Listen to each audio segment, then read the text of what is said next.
Muy bien.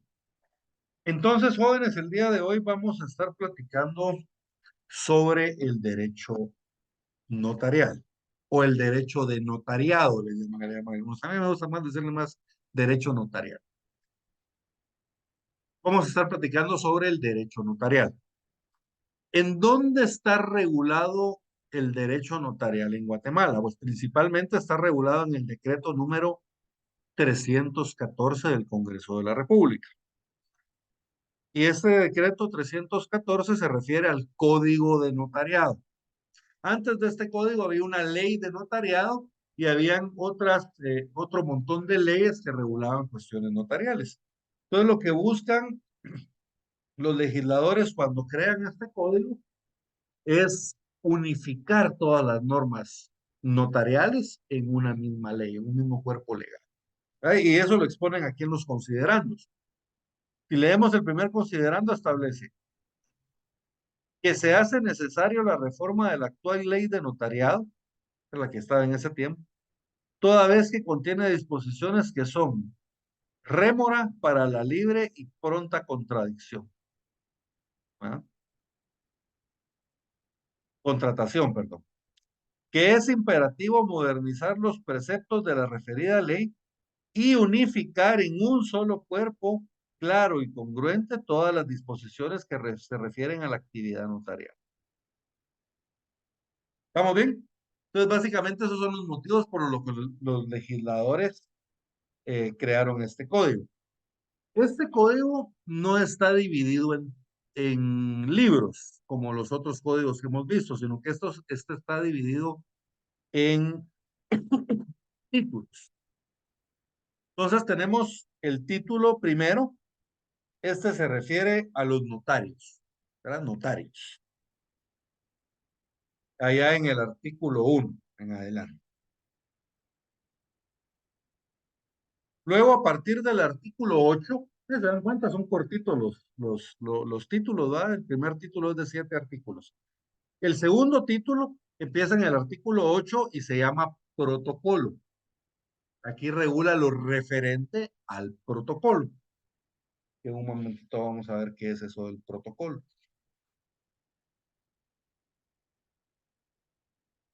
Luego en el título tercero, a partir del artículo 29, miren, el título segundo es un poquito más largo.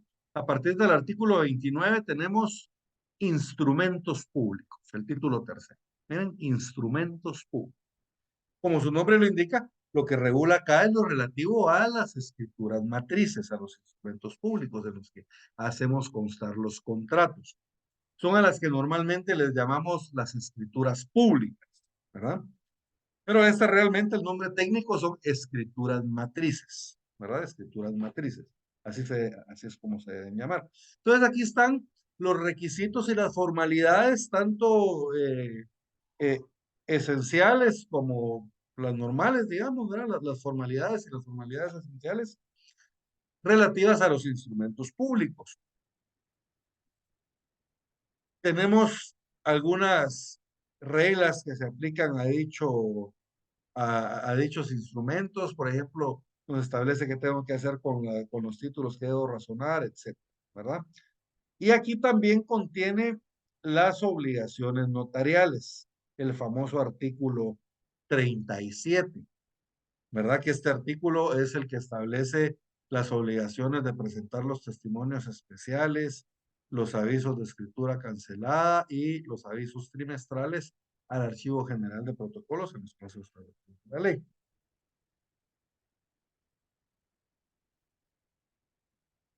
Luego vamos al título 4.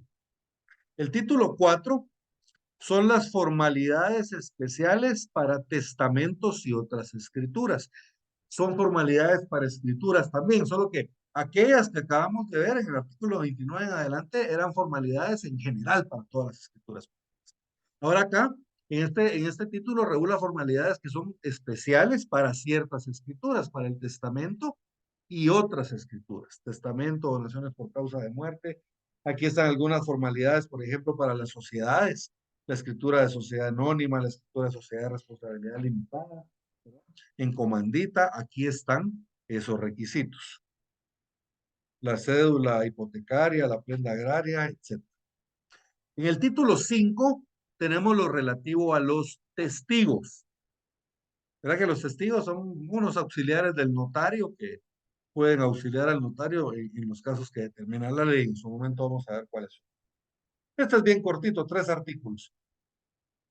Título 6, legalizaciones, las famosas auténticas de firmas y de documentos.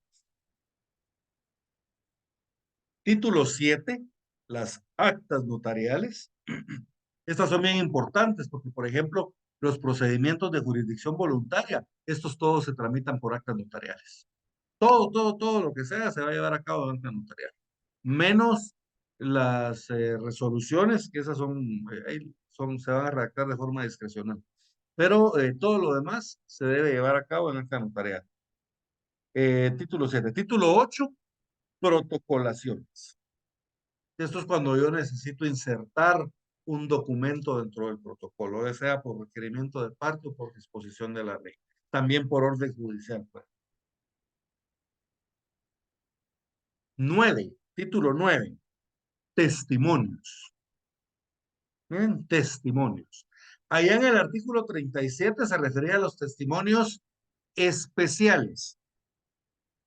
Que estas son las copias de los contratos que yo realizo o de las escrituras que yo realizo que tengo que mandar al Archivo General de Protocolos para que ellos resguarden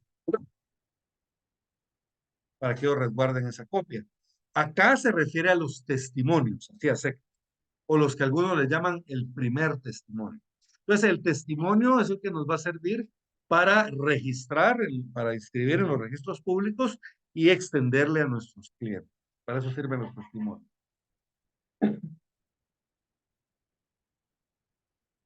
Título 10, prohibiciones. ¿Qué está prohibido del notario? Las prohibiciones del 11, título 11, archivo de protocolos. El archivo general de protocolos. Título 12, inspección de protocolos.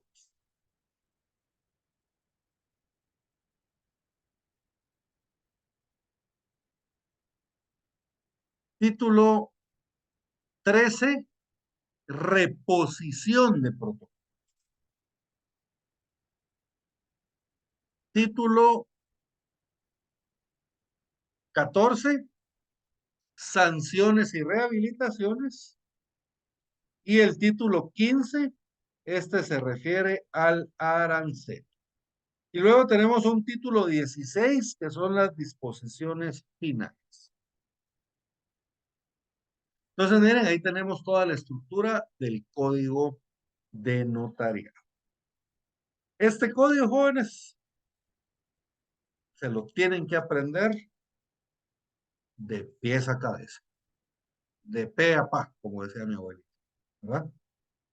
De principio a fin. Este código es tan cortito que, como les digo, nosotros vamos a estudiar y vamos a escudriñar cada uno de esos artículos de esta ley. Porque aunque les parezca increíble, jóvenes, son un montón de notarios los que cometen faltas por no conocer bien este código. Entonces es importantísimo que ustedes como notarios conozcan perfectamente este, ¿verdad? Yo he visto algunas aberraciones que cometen algunos leaks a veces que digo, como que pasó de noche a la facultad, ¿verdad? Pero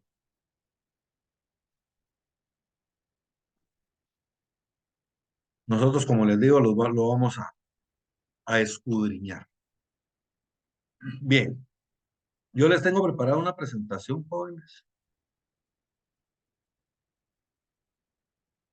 Me está costando, pero estoy tratando de hacer las presentaciones porque definitivamente es más fácil, tanto para ustedes como para mí, eh, con la presentación. Que al final de cuentas se puede sin la presentación, pero es mejor con la presentación.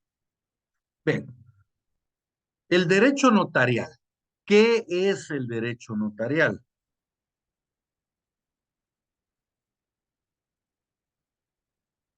¿Qué es el derecho notarial?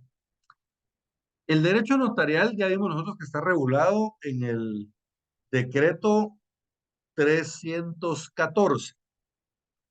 Una recomendación para los exámenes privados jóvenes es, por ejemplo, cuando ustedes van a decir un número ahorita como 314, el número de decreto, no digan el decreto 314, bueno, que díganlo como es, 314, ¿verdad?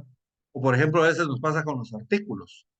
El artículo 325, decimos el artículo 325. Incluso nosotros en la práctica lo decimos así a veces, pero para efectos de exámenes privados no. 325. Artículo 325 del Código de Notaría. El Código Notarial no tiene 325, por ponerles un ejemplo. 325 del Código Civil, 325 del Código de Comercio, el 23 del Código de Notariado. Entonces, lo que les quiero decir es que digan los números bien dichos, digamos, como se deben decir. Entonces, el derecho notarial está regulado en el decreto 314 del Congreso de la República. Pero, ¿qué es el derecho notarial? ¿Qué es el derecho de notariado? Bueno, primero es una rama del derecho. Si ustedes se dan cuenta, es una rama del derecho, no privado, no público, es una rama del derecho. Ahorita vamos a ver más adelante por qué. Es una rama del derecho por medio de la cual se estudian el conjunto de normas, principios y doctrinas que regulan. Pues miren, es una rama del derecho por medio de la cual se estudian el conjunto de normas, principios y doctrinas que regulan. ¿Qué regula el notariado? Regula tres cosas. Primero, la organización del notariado. Algunos dicen la organización del notariado guatemalteco. Bueno, estamos en Guatemala, entendemos qué es la organización del notariado acá. La organización del notariado, la función notarial y la teoría formal del instrumento público. La organización del notariado es cómo está organizado el sistema notarial en Guatemala. ¿Cuáles son los requisitos que ustedes deben de cumplir para poder ser notarios? ¿Cuál es el sistema notarial que se usa en Guatemala? ¿En dónde se tienen que inscribir los notarios? ¿En dónde pueden prestar su servicio los notarios guatemaltecos? ¿Eh? Les pongo un ejemplo. En Guatemala los notarios podemos ejercer en toda la República. O sea, yo puedo ir a Mazatenango o a Retaluleu y hacer una escritura allá, sin ningún problema, o en Petén o en donde sea, incluso en algunos casos que podemos celebrar instrumentos en el extranjero, siempre que vayan a surtir efectos en Guatemala, por supuesto. Pero, por ejemplo, hay otros países como México. Allá los notarios tienen una circunscripción territorial dentro de la cual pueden actuar. Entonces, por ejemplo, yo soy el notario de la zona 1 de Guatemala. Toda la gente que está en la zona 1 tiene que venir aquí con este notario. Y así, ¿va? Sucesivamente. Entonces, el sistema notarial allá está organizado de diferente forma. ¿Entienden? Entonces, la organización del notariado precisamente es cómo está organizado para funcionar el notariado, cuáles son los requisitos que yo necesito, qué puedo hacer, qué no puedo hacer, en dónde lo puedo ejercer, en dónde no. ¿Verdad? Eso se refiere a la organización del notariado. Segundo, la función notarial. A nosotros, el licenciado Neri Muñoz, yo tuve la suerte de recibir clases de notariado con el licenciado Neri Muñoz. Notariado 1 y 2, notariado 3 y 4 lo recibí con otro link que pues no tengo el mismo buen recuerdo. Pero bien, el caso es de que el licenciado Neri Muñoz, él nos decía, miren, la función notarial es bien sencillo de entender, ¿no? La función notarial es el qué hacer notarial, o sea, el qué hacer del notario. Lo que hace el notario, pues, es todo lo que hace el notario.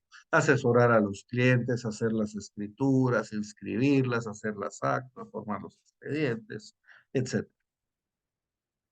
La función notarial es el quehacer del notario. Son todas las actividades que lleva el notario dentro del ejercicio del notario.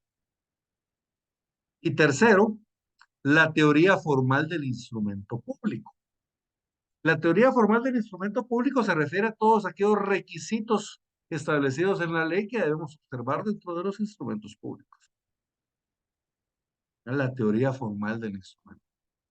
Entonces, ¿qué es el derecho notarial? El derecho notarial es una rama del derecho a través de la cual se estudia el conjunto de normas, principios y doctrinas que regulan la organización del notariado, la función notarial y la teoría formal del instrumento público.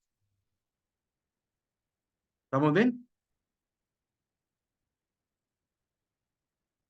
Características del derecho notarial. La primera característica es que el derecho notarial actúa en la fase normal del derecho. Estos jóvenes, por ejemplo, yo lo tengo apuntado aquí, miren, en la cubierta de atrás de mi código, en la pasta, digamos, ¿verdad? Pero en la parte de adentro. Vamos, aquí está el título. Y aquí en la pasta tengo yo esto que les estoy diciendo ahorita. Entonces no tengan miedo de ponerlo ahí directamente en su código, no hay ningún problema, hagan caso.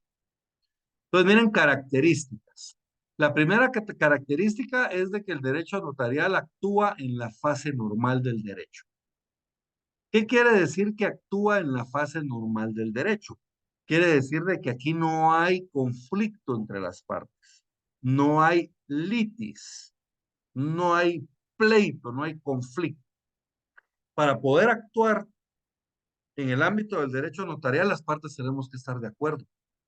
Yo no puedo venir y decirle a Gisela, mire, usted me tiene que vender su casa. Y Gisela me dice, pero si yo no se la quiero vender. Y yo no me puedo obligar, ¿entienden?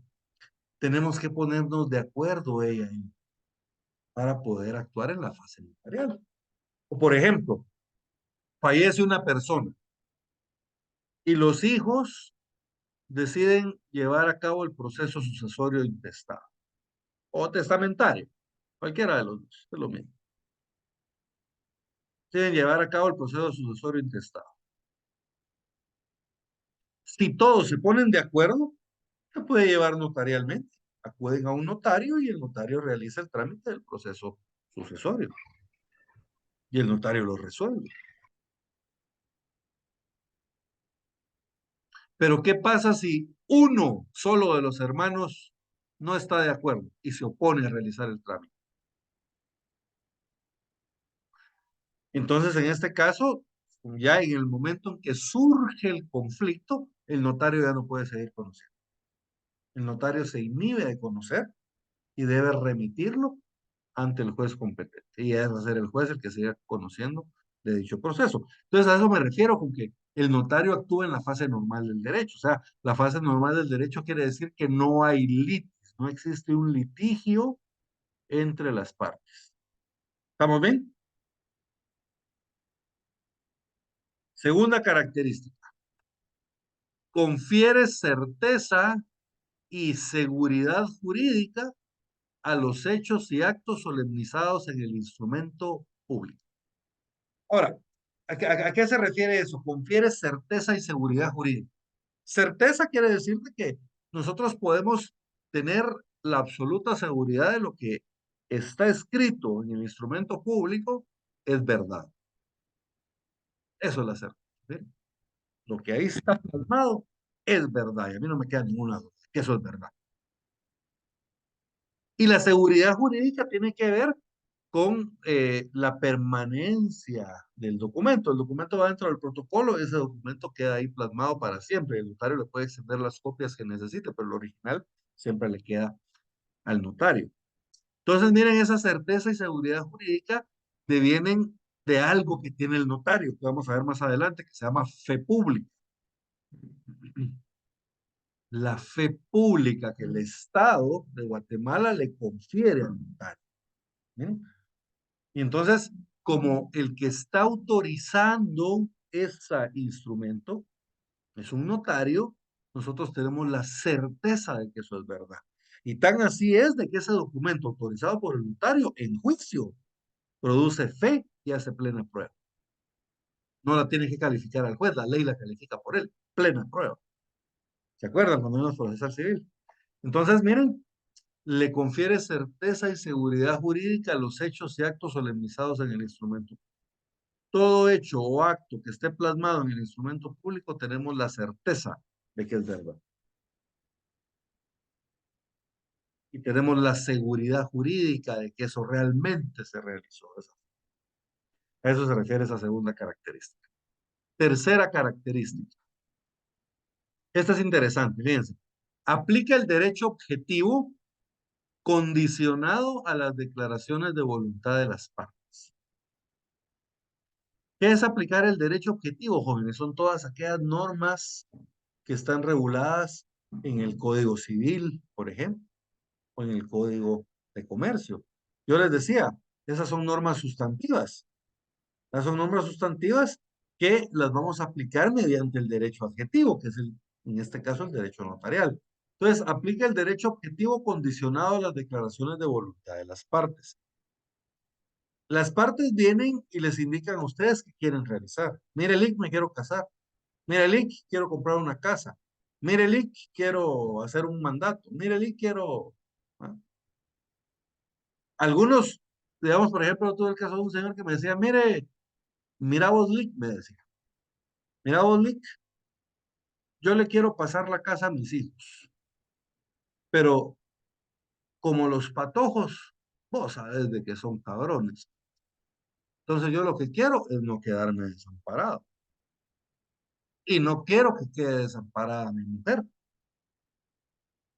porque, mira, pues, mi mujer no es la mamá de mis hijos. Yo me volví a casar. Entonces no vaya a ser que después aquellos, cuando yo me muera, la saquen. Yo quiero que quede protegida ella. Entonces, fíjense, pues ustedes tienen que analizar lo que las personas les están diciendo y ustedes lo interpretan. Miren, aplica el derecho objetivo condicionado a las declaraciones de voluntad de las partes. Las partes le dicen qué es lo que quieren. Mire, yo le quiero pasar la casa a mi hijo. ¿Qué le está diciendo? Yo le quiero regalar la casa a mis hijos. Si lo traducimos a idioma jurídico, yo quiero donar la casa a mis hijos. Pero no me quiero quedar desprotegido para que no me saquen de la casa. Ah, lo que el Señor quiere es reservarse el usufructo vitalicio de la casa. Entonces la casa es de los hijos, pero él la va a tener en usufructo hasta que él se muere. Ah, pero quiero cuidar a mi esposa. Ah, entonces usted le va a dar la mitad del usufructo o le va a donar la mitad del usufructo a su esposa, con derecho a crecer. Así si ella muere primero, la parte de ella le pasa a él, del usufructo. Y si él muere primero, la parte del usufructo de él le pasa a ella. Entonces, miren, ustedes ahí analizan y aplican su conocimiento del derecho a lo que la parte les está pidiendo. Porque muchas veces, miren, hay gente que sabe de derecho y hay gente que se las lleva que sabe de derecho. Pero hay gente que le dice, licenciado, necesito una escritura de compraventa con reserva de usufructo vitalicio para mí y para mi señora esposa. ¿Ah? Pero hay gente que no, hay gente que llega y con palabras muy sencillas le dice qué es lo que quiere y usted es el que tiene que guiarlo, interpretar qué es lo que quiere y guiarlo en el instrumento adecuado que va a realizar. Entonces, eso se refiere a eso de aplicar el derecho objetivo condicionado a las declaraciones de voluntad. Ustedes escuchan la declaración de voluntad de las personas y en base al conocimiento del derecho aplican el derecho a lo que la persona quiere y le hacen su contrato. Cuarta característica. ¿Se acuerdan que en la definición yo les decía es una rama del derecho? Ni privado ni público. ¿Por qué? Porque el derecho notarial no se puede encasillar en la clasificación tradicional de derecho privado y de derecho público. O sea, el derecho notarial no es ni derecho privado ni derecho público, es una rama sui generis, dicen los estudiosos del derecho notarial. Es sui generis, ¿por qué? Porque es única en su género. Ah, no es ni derecho privado ni derecho público, está ahí como entre las dos. Porque fíjense, pues el notario es un profesional del derecho. O sea, yo no soy un funcionario público. ¿Por qué? Porque no trabajo para el Estado. ¿Entienden? Entonces, yo soy un profesional del derecho, ejerzo de forma privada. Pero Fíjense pues, ejerzo una función pública. O sea, yo no soy funcionario público, pero ejerzo una función pública porque esa función notarial a mí me la delega el Estado. ¿Ah? La función notarial a mí me delega el Estado y el Estado me delega la fe pública también. Y la fe pública es la que me permite a mí pues, dar fe de, del instrumento que estoy autorizando. Dar fe quiere decir eh, dar la certeza, la declaración de lo que está pasando fue expuesto por las partes. Entonces, miren, se dan cuenta, tiene partes de cosas públicas, tiene parte de cosas privadas. No la podemos encasillar en ninguna de las dos, en ninguna de las dos cuadras. ¿Ah? Entonces, es una rama del derecho sui generis, única en su género. ¿Estamos bien? Entonces, miren, características del derecho notarial son cuatro. Actúa en la fase normal del derecho, confiere certeza y seguridad jurídica a los hechos y actos solemnizados en el instrumento público, aplica el derecho objetivo condicionado a las declaraciones de voluntad de las partes y no se puede encasillar en la clasificación tradicional de derecho privado y público.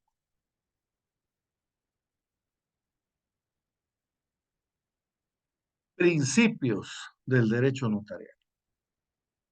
Son un montón. Me dieron cuenta, pero se los tienen que aprender toditos. Primer principio es la fe pública. La fe pública, a mí para explicar la fe pública, primero me gusta explicar lo que es la fe, ¿verdad? Porque la mayoría de las personas pues creemos en Dios, ¿verdad? Una vez mi alumno me dijo, pero yo no creo en Dios, pues, bueno, pues bien por vos, le digo yo, pero la mayoría sí creemos, ¿verdad? Pero igual le sirvió para entender el ejemplo. La fe, jóvenes, ¿qué es la fe? La fe es la creencia ciega, por eso dice que la fe es ciega. La creencia, la certeza de que algo o alguien existe, aunque de hecho no tengamos prueba de ello. A mí me decía un ateo la vez pasada, es que vos me podés probar que existe Dios, me decía. No, vos me podés probar que no existe. No. Es que ¿cómo puedo yo saber científicamente, me dijo, de que Dios existe si no me lo puede probar? Ah, sí, pues lo que pasa es que vos no sos ateo, vos sos agnóstico. ¿Ah? Porque el agnóstico solo cree en lo que le puede probar la ciencia. ¿Ah? Mientras que el ateo, él sí tiene la certeza de que Dios no existe, digamos. Entonces, pero bueno, regresemos a la fe. Ya me estoy yendo por el tema de la religión, que también es apasionante. Pero bueno, el caso es de que la fe es la creencia en algo, aunque de hecho no lo podamos ver ni lo podamos tocar o tengamos prueba de ello. ¿Entienden? Ahora, trasladado a la fe pública. La fe pública, para empezar, hay un montón de diferentes fe públicas, pero la que nos atañe a nosotros aquí es la fe pública notarial. Entonces, la fe pública notarial es la que tiene el notario. La fe pública notarial es la certeza de que lo establecido en un instrumento público es verdad. ¿Y por qué es verdad? Porque está autorizado por un notario. Sí, entonces, ¿se dan cuenta de la importancia de la figura del notario? El notario da fe de que lo que está escrito en el instrumento público es verdad. Y eso es indiscutible, salvo prueba en contrario. Pero si no existe prueba en contrario, lo que dice ahí es cierto. Se dan cuenta de la importancia que va a tener ustedes como notarios.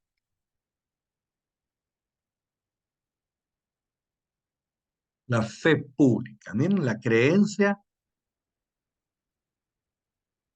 en la veracidad de lo escrito en un instrumento público. La forma, el principio de forma, eso se refiere a los requisitos formales que establece la ley para la creación del instrumento público.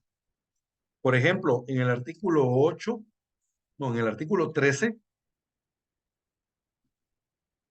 del Código de Notariado, si vamos al artículo 13, por favor, todos, ahí se van a dar cuenta que establece en el protocolo deben llenarse las formalidades siguientes. Y luego nos da una serie de formalidades. Fíjate, los vamos a leer en su momento. Pero miren, esas son las formalidades que el notario debe llenar en el protocolo. ¿A qué me refiero yo en el protocolo? En el tomo. En el tomo. Esas son las formalidades. ¿Cómo debo escribir? Por ejemplo, ¿en qué idioma tengo que escribir las escrituras? ¿Puedo poner o no puedo poner abreviaturas? ¿Verdad? ¿Cuánto espacio puedo dejar en las escrituras? ¿O no puedo dejar espacio entre una escritura y otra? Miren, son todas esas formalidades del protocolo que yo tengo que cumplir en el tomo. Las escrituras tienen que llevar un número de orden, las hojas tienen que ir foliadas, las escrituras tienen que ir primero las firmas de los otorgantes, luego las palabras ante mí, luego la firma del notario. En las escrituras no es obligatorio que vaya el sello, ¿verdad? En el artículo 29 tenemos otras formalidades. Y esas son las formalidades de los instrumentos públicos. Esas ya no son las formalidades que tenemos que llenar en el tomo, sino que son las formalidades que tenemos que llenar en la redacción de cada escritura pública o de cada instrumento público. Entonces, ¿se dan cuenta? Formalidades, a eso se refiere el principio de forma, todas las formalidades que establece la ley que tenemos que cumplir para los instrumentos públicos. Si nosotros nos vamos, por ejemplo, al testamento, ahí la ley nos da otras formalidades. Miren, formalidades especiales para testamento y otras escrituras, formalidades. Entonces se refiere a requisitos de forma, todos los requisitos de forma que la ley establece que deben cumplirse en los distintos instrumentos públicos.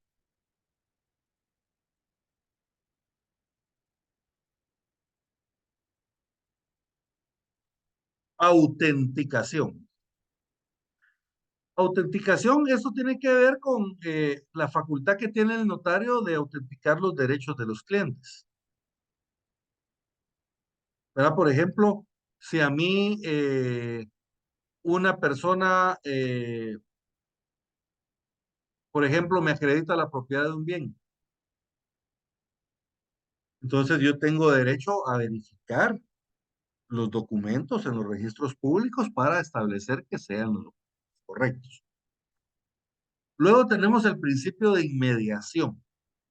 El principio de inmediación tiene que ver con el contacto que tiene el notario con las partes en todo momento. Tiene que ver con el de unidad de acto, vamos a ver en un momentito. Entonces, la inmediación quiere decir que el notario, desde que inicia la asesoría a sus clientes hasta el momento en que se inscribe, tiene que estar en constante contacto con sus clientes, con las partes, ¿verdad? Entonces se refiere al principio de inmediación. Principio de rogación. Rogar, pedir, ¿verdad? Los notarios solamente podemos actuar rogados. ¿Qué quiere decir rogados? A ruego de la parte. Solo podemos actuar cuando alguna parte nos lo solicita. No podemos actuar de oficio. Yo siempre les digo a mis alumnos, yo como notario estoy parado tomándome un agua en una caseta en la carretera y de repente miro que viene un carro y de repente volteo a ver y miro que está saliendo una camioneta de un camino de tierra y se le atraviesa el carro y veo cómo se choca. ¡Pum! El carro le pega a la camioneta. Y yo lo vi todo, todo pasó enfrente mío. Yo vi que él venía, venía, y dije, le va a pegar, y ¡pum! Le pegó. Yo lo vi todo. Les pregunto, ¿podría yo hacer un acta notarial para hacer constar el accidente? No, no, porque nadie me lo solicitó, nadie me lo solicitó. Y me lo tienen que pedir antes de que ocurra el accidente. Y es más, si alguien me lo pide antes de, imagínese, licenciado, mira, ahorita va a pasar un accidente, tome nota, ya lo postaré en acta notarial. Ah, diré, entonces tal vez no es accidente, ¿va? Si alguien ya sabía que va a pasar. ¿Se dan cuenta? Entonces yo tiene que ser requerido previamente. Ya ha ocurrido el accidente, me pueden requerir para hacer constar el estado de los carros y todo, pero no cómo pasó el accidente.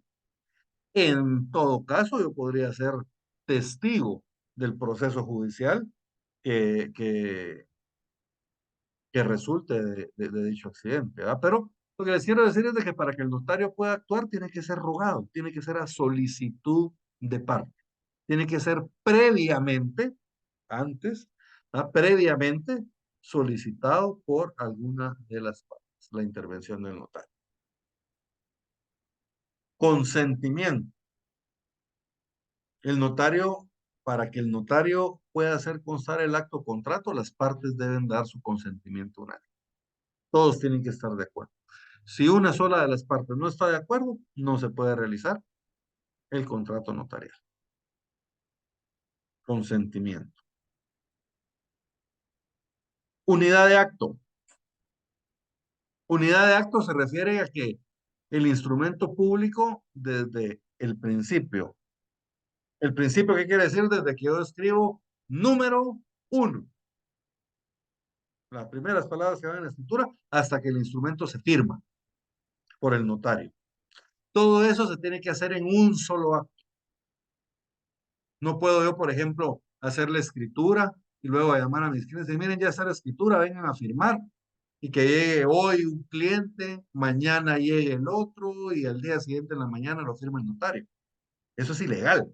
El notario debe de estar presente, ¿se acuerdan del principio de inmediación?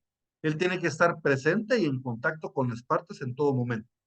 Se supone que cuando yo realizo un contrato, las partes deben de estar aquí enfrente mío y las partes me manifiestan qué es lo que quieren contratar. Yo ahí enfrente de ellos hago el contrato, lo imprimo, se los leo o lo leen ellos y si está todo bien, entonces ya lo imprimimos en el PLC de esperar para protocolo, firma cada una de las partes, el notario pone las palabras ante mí y firmen. Así debe de hacerse, en un solo acto, ¿no? Como me decía mi cuate, vos, yo, teníamos que hacer un contrato, ¿va? Y aquí le dice, no, mire, muchas que ahorita va a venir a firmar uno y después le vamos a sacar la firma al otro. No, hombre, le digo, que vengan los dos y en el mismo acto hacemos todo, ¿va? No, pues que no tienen tiempo, que no sé qué. Y este, les digo, es uno de los principios más violados, ¿verdad? Y no es correcto, ¿verdad, jóvenes?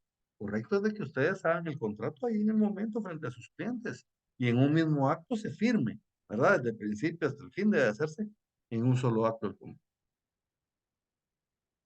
Protocolo, el principio del protocolo. El protocolo vamos a ver más adelante que es la colección ordenada de escrituras matrices, actas de protocolización, razones de legalización de forma, de firma, perdón, y otros documentos que el notario registra de conformidad con la. Entonces el notario es el protocolo, perdón, es un registro notarial, ¿verdad? Es un registro notarial donde yo llevo en orden todas las escrituras que hago. ¿Ah? Escritura número uno, después de la escritura número uno va la dos, después de la dos la tres, la cuatro, la cinco, la seis, en orden todas. ¿Verdad? Todos los instrumentos públicos deben de realizarse en el protocolo. Luego tenemos el principio de seguridad jurídica. La seguridad jurídica tiene que ver con la certeza también de lo que está autorizando el notario y la permanencia en el tiempo, ¿verdad? Un documento autorizado por un notario prevalece en el tiempo, ¿verdad? Es más, sobrevive al notario, porque cuando el notario fallece, el protocolo del notario va a parar al Archivo General de Protocolo para su depósito. Y el Archivo General de Protocolo se encarga de resguardar esos instrumentos públicos y ellos pueden emitir testimonios de dichos instrumentos. Entonces, cuando yo me muera, mi protocolo va a seguir ahí y van a poder seguir sacando copias de dicho protocolo, si fuera necesario. Entonces, A eso se refiere este principio de seguridad jurídica. Publicidad. Los instrumentos autorizados por notario pueden ser consultados por los interesados en cualquier momento, en presencia del notario, ¿verdad? Vamos a ver en su momento lo relativo al principio de publicidad. Unidad de contexto. Fíjense que la unidad de contexto, este es un principio que está regulado en el artículo 110 de este código, allá en las disposiciones finales. Y lo que establece el principio de unidad de contexto es de que, ¿se acuerdan lo que vimos al principio? De que los legisladores consideraban de que el derecho a notariado estaba regulado en un montón de leyes, aparte de la ley de notariado, y lo que ellos querían era modernizar la ley de notariado y aparte unificar todas las normas laborales en una misma, en un solo código. Y por eso es que se creó este código. Para proteger esa unidad de contexto, eso se refiere a unidad de contexto, a que todo lo que regula el derecho notarial tiene que estar establecido en el propio código. Entonces, para proteger esta unidad de contexto, el propio código prohíbe que se creen leyes que regulen cuestiones notariales. Aunque vamos a ver en su momento de que este principio ya está totalmente violado, ¿no? Bueno, porque hay un montón de leyes que regulan cuestiones notariales fuera del código de notariales. Pero buscaba la unidad de contexto. Imparcialidad. El notario no está a favor de ninguna persona. El notario está a favor del derecho, les digo. El notario no busca favorecer al vendedor o al comprador, sino que el notario busca hacer el instrumento adecuado para hacer constar el negocio que están llevando a cabo las partes. O sea, ¿me entienden? El negocio lo realizan ellos. Yo únicamente voy a hacer constar el negocio, yo como notario. Ahora, el abogado, eso es otra cosa, jóvenes. El abogado sí es parcial, porque el abogado tiene que defender los derechos de su cliente a capa y espada, pero el notario no. El notario lo que hace es lo que tiene que hacer es asesorar a ambas partes, para que ambas partes estén totalmente conscientes de qué es lo que están contratando. El notario tiene que explicarles cuáles son los efectos del contrato, ¿verdad? Cuáles son las responsabilidades que van a tener al momento de la creación de dicho contrato. Esa es la responsabilidad del notario, pero no está a favor de ninguna parte, sino que únicamente busca lo mejor para el derecho, ¿verdad? Como yo les digo, hacer un instrumento perfecto. Y por último, el principio de función integral. Fíjense que la función integral tiene que ver con la asesoría que le da el notario a su cliente. La idea es de que, por ejemplo, a mí viene Eduardo y me dice, mire, yo le quiero comprar una casa azul y ya me puse de acuerdo con él, cuanto al precio y todo, queremos hacer constar el contrato. Entonces yo les digo, ven a mi oficina, yo los voy a asesorar. Entonces yo los asesoro, miren, ustedes van a hacer una compraventa, vamos a ver el documento, reviso en el registro de la propiedad en línea, ¿verdad? Que la casa efectivamente esté escrita de azul y que no tenga gravámenes, etcétera, ¿verdad? Y puedo ver yo todo el historial del bien. Hay algunos que no están bajo jóvenes, pero de cierto tiempo para acá ya están, y especialmente de los libros electrónicos, ¿verdad? Porque hay otros que los han digitalizado. Pero bueno, esa es otra historia. El caso es de que muchas de las escrituras ya se pueden revisar en línea. Entonces, yo reviso en línea regularmente. Si no lo puedo revisar en línea, pues me toca ir al registro, ¿verdad, jóvenes? Pero cuando lo puedo hacer en línea, lo hago en línea. Entonces, yo reviso en línea, veo que esté todos los documentos a nombre de quien deben estar, reviso de que no tengan gravámenes, etcétera. Y luego le digo, bueno, ahora vamos a hacer el contrato. Miren, yo acá puedo ver que esta no es la primera compraventa, entonces ustedes van a pagar un impuesto del 3%. Entonces ustedes le tienen que ir explicando a sus clientes cuánto van a pagar de impuestos, cuánto van a ser los gastos, etcétera, cuánto se va a tardar la inscripción. Tienen que asesorarlos en cuanto al negocio, si ellos no tienen algo claro. Tienen que realizar el contrato, extender los testimonios y luego ustedes van a inscribir el documento en el registro. Cuando ya esté inscrito en el registro, el pago de impuestos lo hacen ustedes también, todo lo hace el notario. Eso se llama función integral, porque integra todo el trámite. El notario se lo va a hacer a sus clientes, básicamente a eso se refiere. Cuando ya salga del registro de la propiedad o del registro mercantil, según sea el caso, pues ustedes lo recogen y se lo entregan a su, ¿verdad? La función integral. ¿Verdad? Nosotros le tenemos que dar seguimiento al trámite desde el principio hasta el fin, ¿verdad? Para que quede contento. Entonces, básicamente, miren, esos son los principios del derecho notarial, ¿verdad? Fe pública, forma, autenticación, inmediación, rogación, consentimiento, unidad de acto, protocolo, seguridad jurídica, publicidad, unidad de contexto, imparcialidad y función integral. 13 conteo, ¿ah? Y se me olvidó, ¿qué es un principio, joven? Eso lo he dicho al principio. ¿Qué es un principio? Si quieren, anoten. Yo ya se los he dicho en otras ramas del derecho, pero principios son los lineamientos o directrices, son lineamientos o directrices que orientan, que orientan la creación, interpretación o aplicación, creación, interpretación o aplicación de una norma jurídica. Eso es un principio.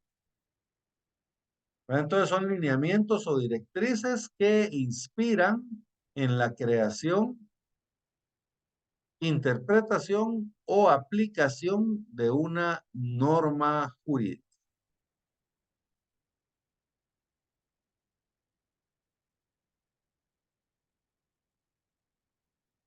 Y entonces, ¿qué es un notario? ¿O cómo podemos definir nosotros al notario? Bien, el notario es un profesional del derecho. No somos profesionales porque aquí en Guatemala aplica la teoría profesionalista, ¿verdad? No somos graduados de la universidad, estamos de los requisitos. Nos graduamos de la universidad y esa graduación profesional es la que nos da el derecho de ser notarios, ¿verdad? Entonces es un profesional del derecho encargado de una función pública. ¿Sí? El ejercicio del notariado es una función pública, pero nosotros la ejercemos de forma privada y esa función pública no la delega el Estado. Entonces es un profesional del derecho encargado de una función pública consistente en recibir, interpretar y dar forma legal a la voluntad de las partes. ¿Miren? Recibir, interpretar y dar forma legal a la voluntad de las partes. ¿Se acuerdan el ejemplo del señor? Mira vos, Lick, yo quiero que me hagas un documento porque yo le quiero pasar la casa a mis hijos, pero no quiero que ellos me vayan a fregar y me saquen de la casa. Y también quiero que protejas a mi esposa porque tampoco quiero que la saquen a ella porque ella no es la mamá de mis hijos. Entonces, miren, ustedes reciben esa información, la interpretan mentalmente y le dan forma legal porque ustedes saben el derecho. Ustedes conocen el derecho. Entonces ustedes le van a dar la forma legal a lo que la persona quiere. Ah, lo que él quiere es una donación entre vivos de bien inmueble con reserva de usufructo vitalicio para él y para sus hijos. ¿Y qué van a hacer ahora cuando ustedes ya saben el instrumento que tienen que hacer? Pues tienen que hacer el documento, extender el documento adecuado para tal efecto. Ustedes saben los requisitos, saben, por ejemplo, que una donación entre vivos es solemne. Ustedes saben que lo tienen que hacer en escritura pública, ¿verdad? Entonces, ustedes redactan el documento adecuado para tal efecto, conservando los originales, porque eso se queda en el protocolo, conservando los originales y extendiendo copias que den fe de su contenido. Y luego tiene un agregado al final, y en el caso de Guatemala, porque esto es especial de Guatemala, no sé si en otros países también pasa, pero no es lo más común. Y en el caso de Guatemala, para tramitar y resolver algunos procedimientos de jurisdicción voluntaria.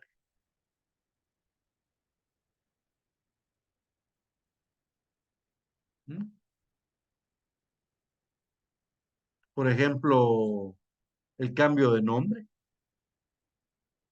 Ese es un trámite que lo puede realizar el notario. La identificación de tercero lo puede realizar el notario. Disposición y gravamen de menores incapaces o ausentes. La ausencia, solo que la ausencia es un trámite mixto, este lo tramita el notario, al momento de resolverlo manda con el juez. Y así hay una serie de trámites que el notario está autorizado para poder realizar de jurisdicción voluntaria. Esta definición que les acabo de dar, jóvenes, es la definición que se creó en el Congreso de Notariado Latino. Se hizo un congreso de notariado latino, todos los países que están en el sistema de notariado latino eh, hicieron un congreso a nivel internacional, discutieron lo que era el derecho notarial latino y llegaron a la conclusión de que esta era la definición de derecho notariado latino. La única diferencia es que aquí en Guatemala le agregamos la última parte, y en el caso de Guatemala para tramitar y resolver algunos procedimientos de jurisdicción voluntaria. Pero de ahí en general esa es la definición del Congreso de Notariado Latino, o sea que es una definición que es ampliamente aceptada.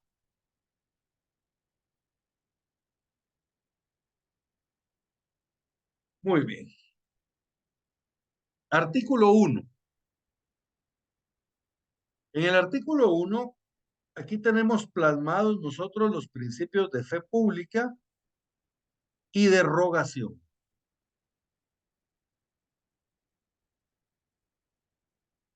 El notariado, sí, el notariado, tiene fe pública, pero creo que este debería ser el notario. El notario tiene fe pública para hacer constar, autorizar actos y contratos en que intervenga por disposición de la ley o a requerimiento de parte. Entonces, ahí donde establece el notario tiene fe pública, ahí anoten el principio de fe pública, y ahí donde establece en que intervenga por disposición de la ley o a requerimiento de parte, esa palabra requerimiento de parte, ahí está el principio de rogación. ¿Recuerden? El principio de rogación es aquel que establece que tienen que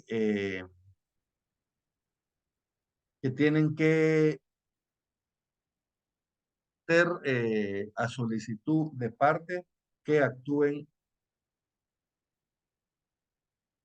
los notarios, no pueden ejercer de oficio. En el artículo 2 tenemos los requisitos habilitantes. Los requisitos habilitantes. ¿Qué son los requisitos habilitantes? Son aquellos requisitos que me habilitan para poder ejercer el notariado. O sea, yo tengo que cumplir con estos requisitos para poder ser notario. Son los requisitos que ustedes tienen que cumplir para poder ser notarios. Yo lo logré cumplir hace como 16, 17 años, no me tengo que hacerle cuenta. ¿Ah? Ahí los cumplí y logré ser notario. Ahora ustedes los tienen que cumplir. ¿Cuáles son esos requisitos que tienen que cumplir? Fíjense, pues están en el artículo 2. En el numeral 1 hay varios. Entonces vamos a analizar primero el numeral 1. El numeral 1 establece ser guatemalteco natural, mayor de edad del estado seglar y domiciliado en la República, solo lo dispuesto en el artículo 2 en el inciso 2 del artículo 6. Entonces vamos por partes. Ser guatemalteco natural. ¿Qué es eso del guatemalteco natural?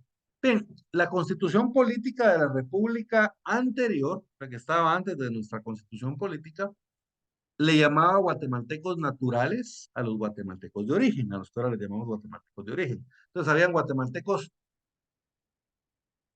naturales y habían guatemaltecos naturalizados. Esos son los extranjeros que se hacen guatemaltecos, esos son naturalizados. Pero la constitución actual ya no les llama guatemaltecos naturales, sino que cambió el término y le llama guatemaltecos de origen. Entonces ahora, por ejemplo, los guatemaltecos, las personas que nacen aquí en Guatemala, que nacen en la República de Guatemala, son guatemaltecos de origen.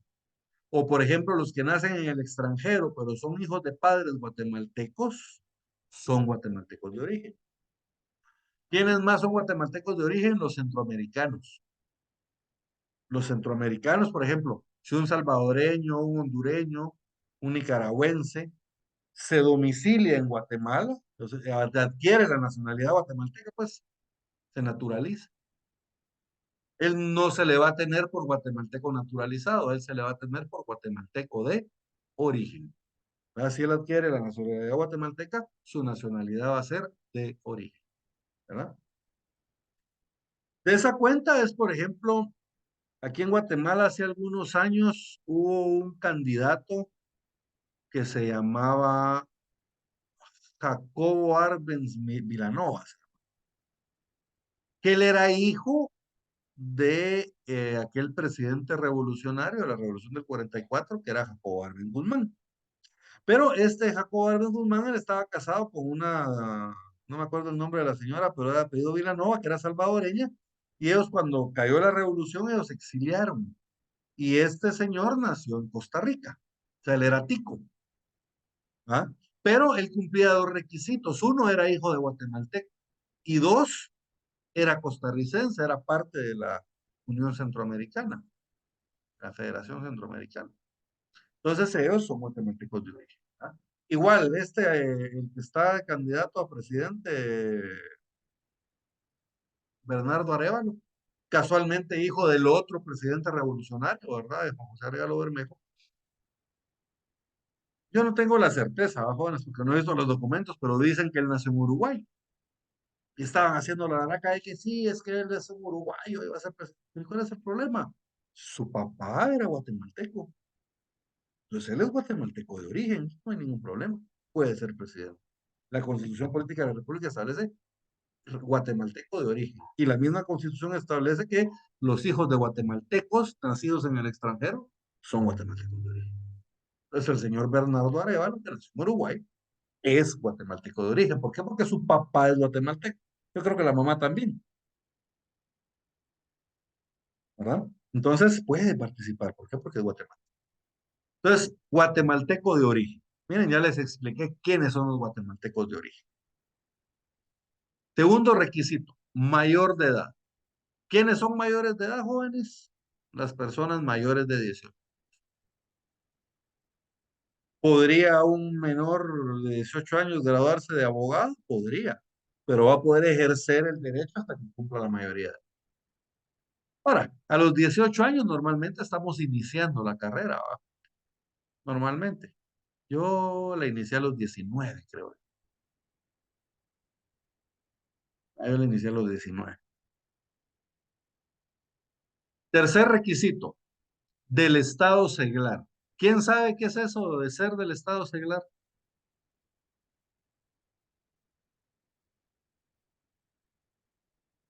Del estado seglar quiere decir que no pertenecen o no es que no pertenezcan a ninguna religión.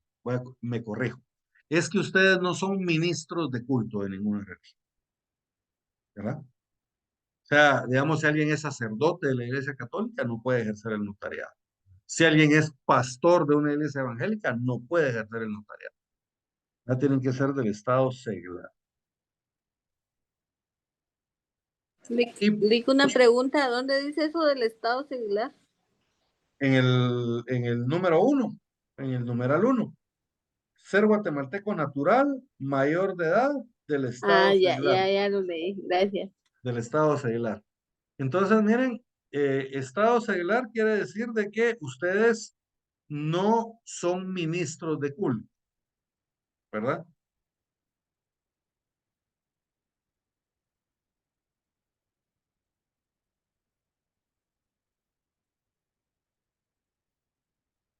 Básicamente el diccionario jurídico lo define como condición de una persona de no pertenencia a la clase sacerdotal de la Iglesia Católica o a la jerarquía estamental de cualquier otra iglesia o religión. Básicamente no pueden ser ministros de culto, ¿no? Pero mire, Lick, yo soy católico. Sí, puede ser católico. Y yo soy evangélico. Puede ser evangélico y testigo de Jehová, ateo, lo que quiera. ¿Verdad? Lo que no puede es ser ministro de culto, o sea, el que dirige el culto. Eso no lo pueden hacer. Si se gradúan de abogados y notarios y dejan de ser pastores, o cuelgan la sotana en el caso de los católicos, pueden ejercer el notariado. La prohibición es solamente mientras duren en el estado secular, ¿verdad?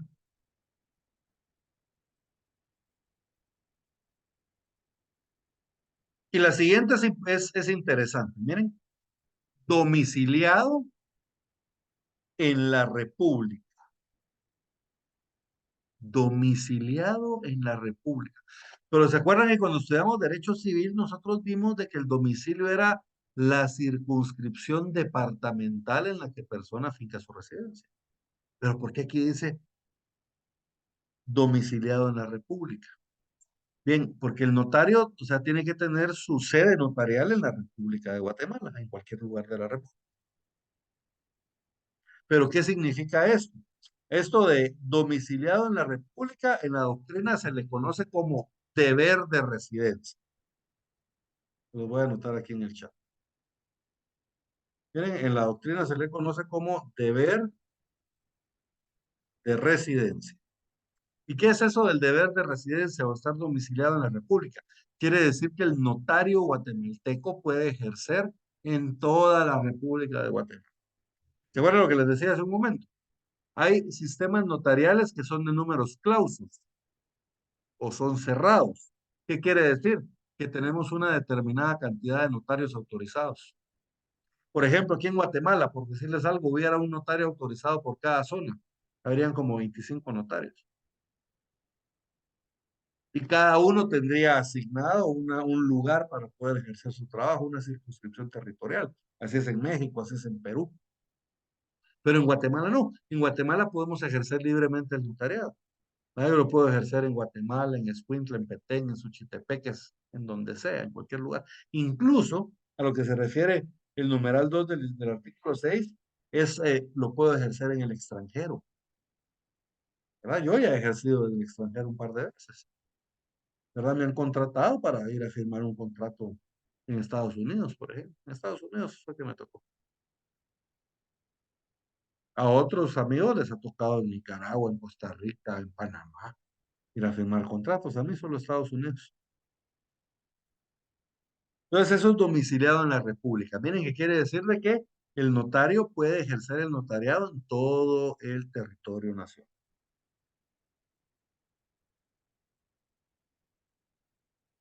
Numeral 2. Haber obtenido el título facultativo en la República o la incorporación con arreglo a la ley. Haber obtenido el título facultativo en la República. ¿Qué quiere decir? Que ustedes tienen que haber obtenido un título. Normalmente es licenciatura en ciencias jurídicas y sociales, abogado y notario.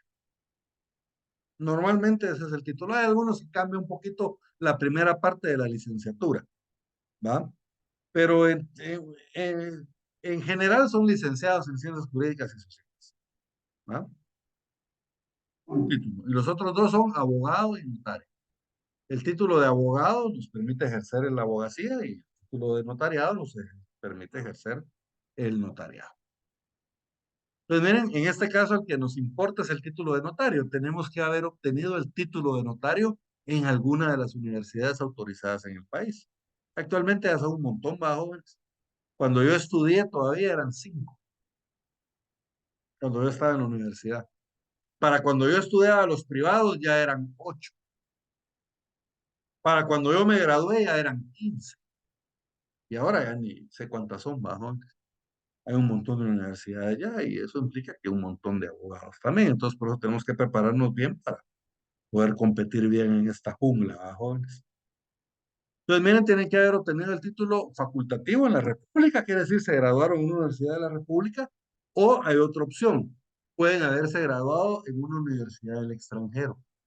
Entonces, en este caso, tienen que incorporar su título, ¿verdad? Y otra cosa, fíjense, jóvenes, las maestrías también se tienen que incorporar. Las maestrías también se tienen que incorporar. Todo título extranjero se tiene que incorporar. Ahí donde establece lo de la incorporación, anótenle ver artículo 87 de la Constitución y anótenle Universidad de San Carlos de Guatemala. todas las incorporaciones de títulos internacionales las tiene que hacer la Universidad de San Carlos. El siguiente, ese se los tengo aquí con un asterisco porque ese no está aquí. ¿Qué artículo dijo? ¿Perdón? ¿Qué artículo dijo? Disculpe.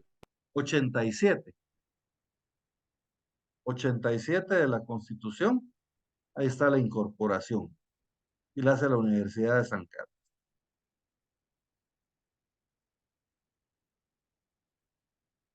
El siguiente requisito, ese no está aquí en el código, pero está en la Constitución Política de la República. Antes de ir a la Corte Suprema de Justicia a inscribir nuestro título, nuestra firma y nuestro sello, nosotros tenemos que colegiarnos. O sea, nos tenemos que inscribir en el colegio profesional. Y ahí en el colegio también registramos nuestra firma y nuestro sello. Y ellos nos asignan un número de colegiados, en mi caso 10.426. A los que se está ahorita creo que ya se van grabando como por el 38.000. ¿Ah? Entonces hay que colegiarse.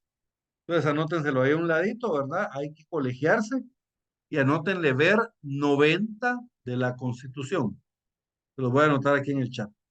El primero que les dije, el de la incorporación era el 87.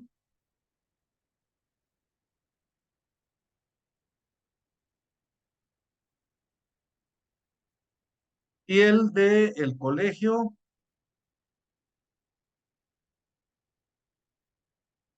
la colegiación profesional es el artículo 90. Y anótenle ver también decreto 72-2001, que es la ley de colegiación profesional obligatoria. Entonces nos tenemos que colegiar aquí en Guatemala. La Constitución Política de la República establece la colegiación obligatoria. Todos los profesionales se tienen que afiliar a un colegio profesional. De hecho, en el colegio profesional de nosotros, en el colegio de abogados y notarios, no solo hay abogados y notarios. Además de los abogados, también hay licenciados en ciencias jurídicas y sociales, hay criminalistas, hay politólogos, hay licenciados en política internacional. Esos son los que me recuerdo, ¿verdad? Hay de haber algún otro por ahí. Creo que hay uno que es de ciencias forenses, también se colegian junto con nosotros. Pero bien, el caso es de que hay que estar colegiado. Entonces, para podernos inscribir en la Corte Suprema de Justicia, previamente tenemos que estar colegiados. De hecho, nosotros a la Corte Suprema ya llegamos con nuestro carnet de colegiados, ¿verdad? Cuando ya estamos colegiados, este es un procedimiento, jóvenes, hay que reunir los requisitos que les otorga sí, Silvia. Disculpe, lo de colegiarse no está en el artículo 2, ¿verdad? No, no, no, eso era lo que les decía, que ese está en el artículo 90. Por eso los puse Ah, con ya. asterisco. Ah, ya. Yo para agregarlo aquí en el artículo 2. Sí, sí, hay que Así lo estudio. agregarlo. Gracias. Muy bien. Entonces, para colegiarse, ustedes tienen que llenar los requisitos de haberse graduado, tienen que llevar las actas de graduación, las certificaciones de actas de graduación, llevar una serie de documentos. Ahora confrontan eh, los expedientes del Colegio de Abogados con la universidad a jóvenes, porque lastimosamente hubieron, hubieron muchos leaks que estaban colegiados y no estaban graduados de la universidad. O sea, ¿cómo les explico? Compraron un título, pues. Compraron un título y lo fueron a inscribir al colegio de abogados y ejercieron el derecho durante mucho tiempo. En Mazatenango me acuerdo de un caso que fue bien famoso. Hay un día llegué a dar clases a Mazatenango y tenían toda la cuadra de los LICs rodeada, policías así con pasamontañas y todo. Y dije, bueno, ahorita en la clase me voy a enterar qué pasó. Ahí cuando me enteré que estaban allanando la oficina de un leak, que resultó que al final no era leak, ¿va ustedes? Él como que de alguna forma había chafeado un título y lo inscribió. Porque, digamos, cuando la gente compraba títulos, se los le daban toda la documentación, le daban acta de graduación, certificaciones de acta, todo. Entonces, ahora lo que hace el colegio es confronta con la universidad. Básicamente, miren, muchachos, ustedes graduaron a tal persona, sí, en tal fecha, sí, a tal persona, sí, confrontarlos, ¿va? Que hay expedientes, ¿no? Porque son fregados los muchachos. Entonces, hay que colegiarse. Entonces, ustedes llenan todos los requisitos, pagan su derecho a colegiación y luego se lleva a cabo una ceremonia en el colegio de abogados en la que les toman unos juramentos, los juramentos, ¿verdad? Y ahí ya ustedes están colegiados. Ya estando colegiados, tienen que ir a hacer otro trámite a la Corte Suprema de Justicia. Ahí tienen que hacer otro expediente, llenar otros requisitos, entre los cuales están los documentos que les dieron en la colegiación. Y entonces ahí se hace el trámite para que ustedes, para inscribir sus títulos de abogado y de notario. ¿Ah? Eso es bien simpático porque el registro de abogados, digamos, ustedes llegan, ¿va? Bueno, no, ahora no sé cómo es, ahora ya pasaron como 17 años. Pero ustedes, cuando yo fui, llegaban ustedes a la corte el día de su juramentación y tenían que ir a llenar un montón de documentos. Entonces tenían que llenar los documentos para registrar su firma y sello como notarios, que eso se registra en el Archivo General de Protocolos, que es dependencia de la Corte Suprema, ¿va? Por cierto. Y ahí en la propia Corte Suprema, ahí se inscriben también su firma y sellos como abogados en el libro de oro de la Justicia. Es un librote que tienen ellos así, ahí está su foto, todos sus datos, la fecha de su graduación y todo, y ustedes ahí ponen su firma y su sello. Es así bien tradicional, es un libro físico. En cambio, las firmas para el Archivo General de Protocolo, las firmas de notario, el registro es electrónico. Para ustedes sean en un documento que les dan, adentro de un cuadrito, no se pueden salir de ahí, y luego la firma la digitalizan. Entonces el registro es de firma electrónica. De hecho, la 41-2002 del organismo judicial es el acuerdo de la firma electrónica. Ahora la de notarios, ahora los abogados sigue siendo así tradicional del organismo judicial. Entonces, miren, acuerdo 41-2001 del organismo judicial. Contiene el registro de firma electrónica. Entonces, miren el número 3. Haber registrado Rico, una pregunta, ¿es 41-2001 o 41-2002? 2002. Ah, bueno, gracias. ¿Qué les puse a 2001? ¿No? No, a mí me parecía haber escuchado 41-2001. Ah, no, no, 2002. Gracias, Lick. Muy bien. ¿Lo puedo anotar en el chat, Nick? ¿Cómo? Lo puedo anotar en el chat. Ya lo anoté. Ah, gracias. Acuerdo 41-2002. Luego establece haber registrado en la Corte Suprema de Justicia el título facultativo o de incorporación, la firma y sello que usará con el nombre y apellidos usuales. ¿Verdad? Entonces, miren, tenemos que registrar el título o la incorporación, si fuera el caso, la firma y el sello. No podemos firmar con otra firma ni sellar con otro sello que el que tenemos registrado en la Corte Suprema de Justicia. ¿Verdad? No podemos, simplemente no podemos. El sello, jóvenes, ese es especial.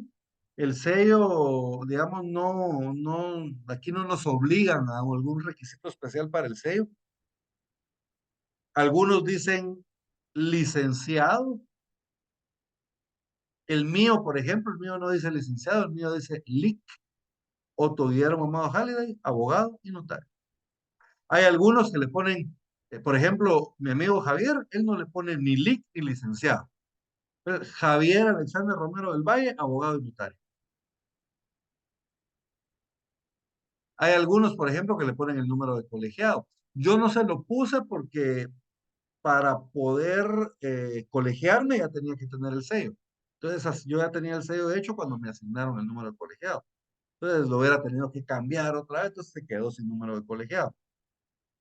Hay algunos que le ponen ahí alguna leyenda, a Dios es amor, o qué sé yo, a cualquier cosa que le quieran poner. Algunos que les ponen adornito, alguna estrellita, algunos lo hacen en círculo, algunos lo hacen adentro de un cuadradito, a veces algunos lo hacen solo las letras.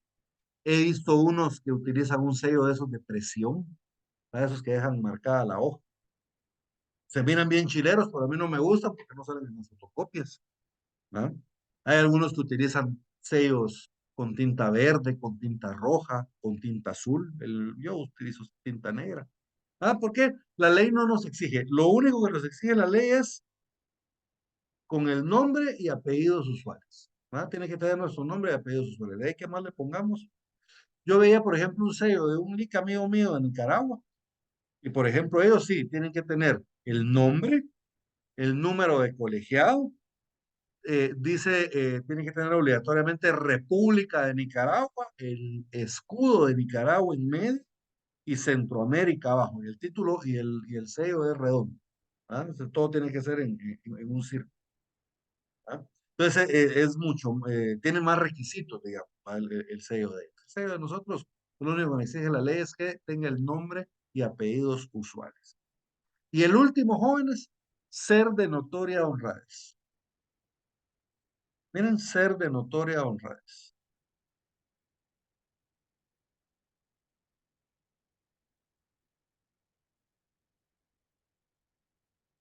Ya tenemos que ser personas honradas, pues, básicamente, ¿va?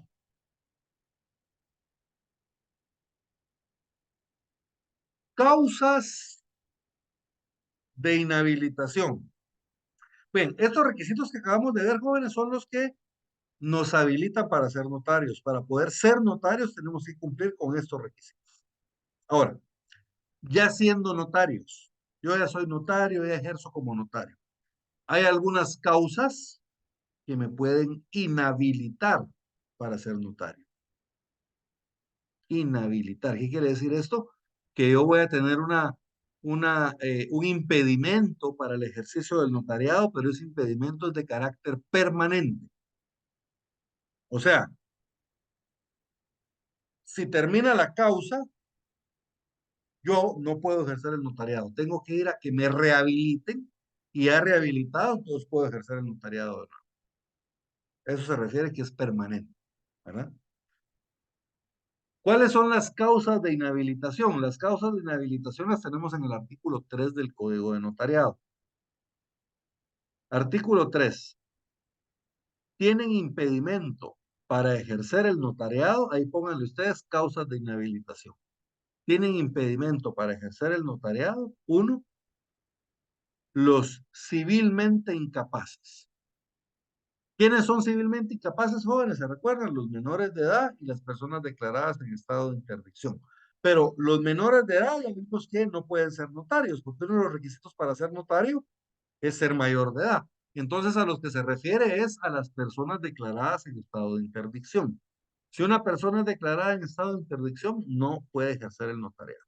Yo soy notario y me declara en estado de interdicción, o sea que yo tengo un padecimiento mental que me priva del discernimiento, entonces yo no puedo ejercer el notariado. Segundo, los toxicómanos y los ebrios habituales. O sea, toxicómanos habituales y ebrios habituales. Los toxicómanos y ebrios, ambos habituales. ¿Qué es un toxicómano? Yo entiendo por un toxicómano, pues una persona que ingiere drogas. Pero no estamos hablando de una persona que una vez se fumó un susurrito. No, estamos hablando de una persona que normalmente, a diario, utiliza un drogadicto, pues. Igual el ebrio habitual, no nos estamos refiriendo a una persona que se emboló una vez en la universidad o que se embola los fines de semana. No, ebrios habituales se refiere a las personas, a los alcohólicos, a los que tienen un problema. La mayoría de personas no tienen problemas con el alcohol, pero hay algunas personas que sí. Lo mismo pasa con las drogas. Entonces, toxicómanos y ebrios habituales. ¿Te recuerdan de que estas mismas dos, ser toxicómano o ebrio habitual, cuando ponen en peligro sus bienes, también son motivos para declararlos en estado de interdicción? Tercero, ciegos, sordos y mudos. ¿Ven? Ciego, sordo y mudo no puede ejercer el notariado. Y también los que adolezcan de cualquier defecto físico o mental que les impida el correcto desempeño de su cometido. Puede ser que yo tenga algún defecto físico. Actualmente ya no se les llama defectos físicos, ¿verdad, jóvenes? Ni defectos mentales. Actualmente el término socialmente correcto, digamos, o políticamente correcto, es discapacitado. Hay discapacidad física y hay discapacidad mental. Y hay discapacidad sensorial también. Pero bueno, el caso es que el Código de Notariado de los años 70 sí le llama defecto físico mental. Entonces, cualquier defecto físico mental que les impide el correcto desempeño de su cometido. Yo digo, por ejemplo, yo estoy en silla de ruedas, no puedo caminar, es una discapacidad física. Pero eso me impide a mí el correcto ejercicio. No, yo puedo pensar, yo puedo hablar, yo puedo escribir, puedo ejercer el notariado sin ningún problema, aunque esté en silla de ruedas. Pero imagínense, yo tengo un problema, a mí me dio un derrame y yo no puedo hablar. No soy mudo, pero yo no puedo articular bien las palabras a causa del derrame. Eso probablemente. Tengo paralizado medio cuerpo, no puedo escribir bien a máquina. ¿Me entienden? Entonces puede ser de que no me permita. Entonces, la discapacidad, tanto física como mental, depende. O sea, si la discapacidad me permite ejercer el notariado, pues puedo ejercerlo. Ahora, si la discapacidad no me lo permite, pues no puedo hacerlo. Así de sencillo. Y cuarto, los condenados por los delitos de falsedad, robo, hurto, estafa, quiebra o insolvencia fraudulenta, cohecho, infidelidad en la custodia de documentos, prevaricato y malversación. Si ustedes los condenan por cualquiera de esos delitos, no pueden ejercer el notariado. Cumplen la condena, no pueden ejercer el notariado hasta que sean rehabilitados. Al final vamos a ver el proceso de rehabilitación. Pues miren, si ustedes cometen, puede ser que ustedes cometan otro delito, por ejemplo, el delito de homicidio. Yo iba manejando borracho y atropellé a una persona, homicidio culposo. Miren, ese no está en la lista. Obviamente, mientras yo esté preso no voy a poder ejercer el notariado, pero salgo de la cárcel por un homicidio culposo, cumplo mi condena y puedo ejercer el notariado sin ningún problema. Ahora, si el delito que cometo es uno de estos, por ejemplo, que a mí me meten a la cárcel por robo, yo cumplo mi condena, salgo de la cárcel, no puedo ejercer el notario. ¿Hasta cuándo lo puedo ejercer? Hasta que me rehabiliten. ¿Estamos bien? Entonces, miren, estas son las causas de inhabilitación, que es un impedimento permanente.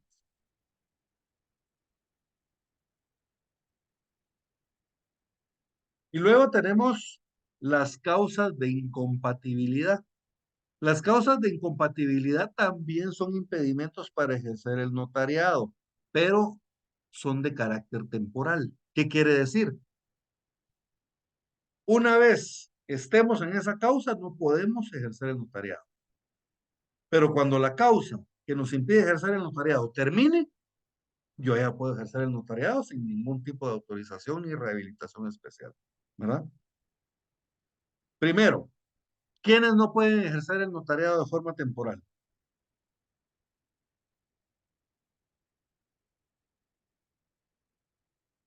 Los que tengan auto de prisión motivado por alguno de los delitos a que se refiere el inciso cuarto del artículo anterior. Que a mí me dictaron un auto de prisión preventiva por robo, hurto, estafa, quiebra, insolvencia fraudulenta, cohecho, infidelidad de documentos, prevaricato, malversación. Mientras yo esté en prisión preventiva, no puedo ejercer el notariado. Y si estoy ligado a proceso, si usted está ligado a proceso, pero le dieron una medida sustitutiva, usted puede ejercer el notariado sin ningún problema. La prohibición es mientras usted esté en prisión preventiva. Segundo, los que desempeñen cargo público que lleve aneja jurisdicción. Esa palabra aneja no me la vayan a confundir, es con N, aneja, no añeja, como que si fuera el ron. ¿Va? Es aneja. Llevar aneja jurisdicción quiere decir que ustedes tienen mando sobre un grupo determinado de personas. Ustedes son jefes de un grupo de personas. Eso es aneja jurisdicción. Entonces, ustedes son funcionarios o empleados públicos, pero son jefes, no pueden ejercer el notariado. Tercero, otros funcionarios públicos. Miren, los funcionarios y empleados de los organismos, funcionarios y empleados, todos los servidores públicos. Funcionarios son los que son jefes, por decirlo de alguna forma. Hay otras diferencias, ¿verdad? Pero, y los empleados son los trabajadores. Entonces, miren, ninguno de los dos, ni funcionarios ni empleados públicos de los organismos ejecutivo y judicial, ni los de las municipalidades. ¿Eh? Todos los funcionarios y empleados públicos y empleados y funcionarios municipales no pueden ejercer el notariado. ¿Eh? Y de las municipalidades que devenguen sueldos del Estado o del municipio. Y el presidente del Congreso de la República. Miren, del organismo legislativo, el único que tiene prohibición es el presidente del Congreso. Si ustedes son diputados, pueden ejercer el notario. Solo el presidente tiene la prohibición.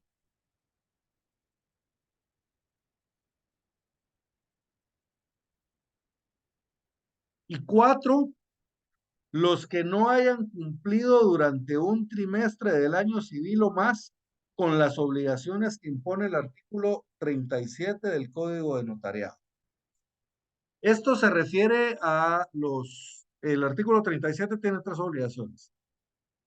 Testimonios especiales, el aviso trimestral y los avisos de escritura cancelada. ¿Verdad? Si ustedes no mandan el aviso trimestral o no los van a incluir en un listado y les van a impedir el ejercicio del notariado temporalmente. Cuando ustedes cumplan con su obligación notarial que estaba pendiente, entonces automáticamente hacen la solicitud por escrito al archivo de protocolos y lo sacan del listado y ya pueden otra vez ejercer el notariado, ¿verdad? Eso lo establece aquí al final. Miren, y vamos a ver más adelante el 37. Los notarios que se encarguen, que se encuentren en este caso, podrán expedir los testimonios especiales atrasados con los requisitos que establece este código a efecto de subsanar dicho impedimento. ¿Estamos bien, jóvenes? ¿Hay alguna duda? ¿Alguien me escribió? Ay, sí, mejor sí esa capita, Silvia. Por eso le decía.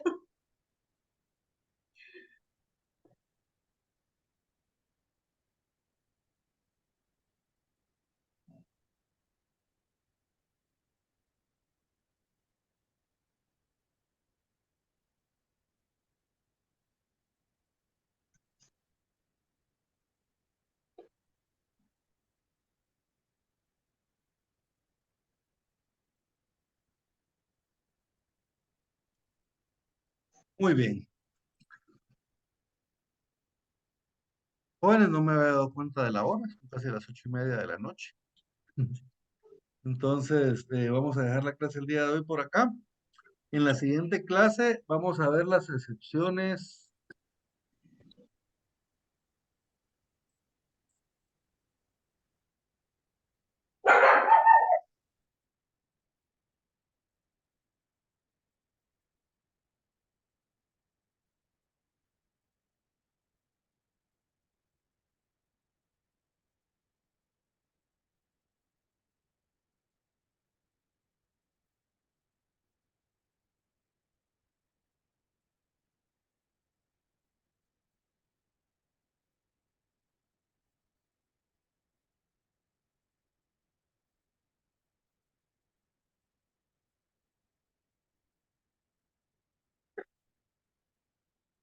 Muy bien. Perdón, jóvenes, que me está escribiendo un alumno de la universidad que no le aparece su nota, dice, pero es de hace, del año pasado, el primer semestre del año pasado. Me va a tocar ponerme a buscar. Bien, entonces, jóvenes, vamos a dejar la clase el día de hoy acá. Seguimos el próximo jueves con derecho notarial y se recuerdan que el día martes estamos viendo los contratos civiles que también están íntimamente ligados con el derecho notarial. Entonces también hay que estudiarlos.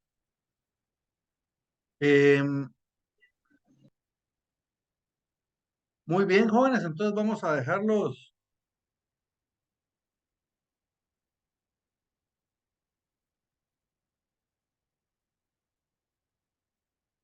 Vamos a dejar la clase el día de hoy hasta acá, jóvenes. Entonces nos vemos en la siguiente clase. Se me cuidan mucho y que tengan feliz noche. Ahorita en un ratito les subo esta clase de una vez. Muy bien. Muy bien, feliz noche, Lick. Feliz noche. Saludos, feliz Gracias, noche. Lick. Feliz noche.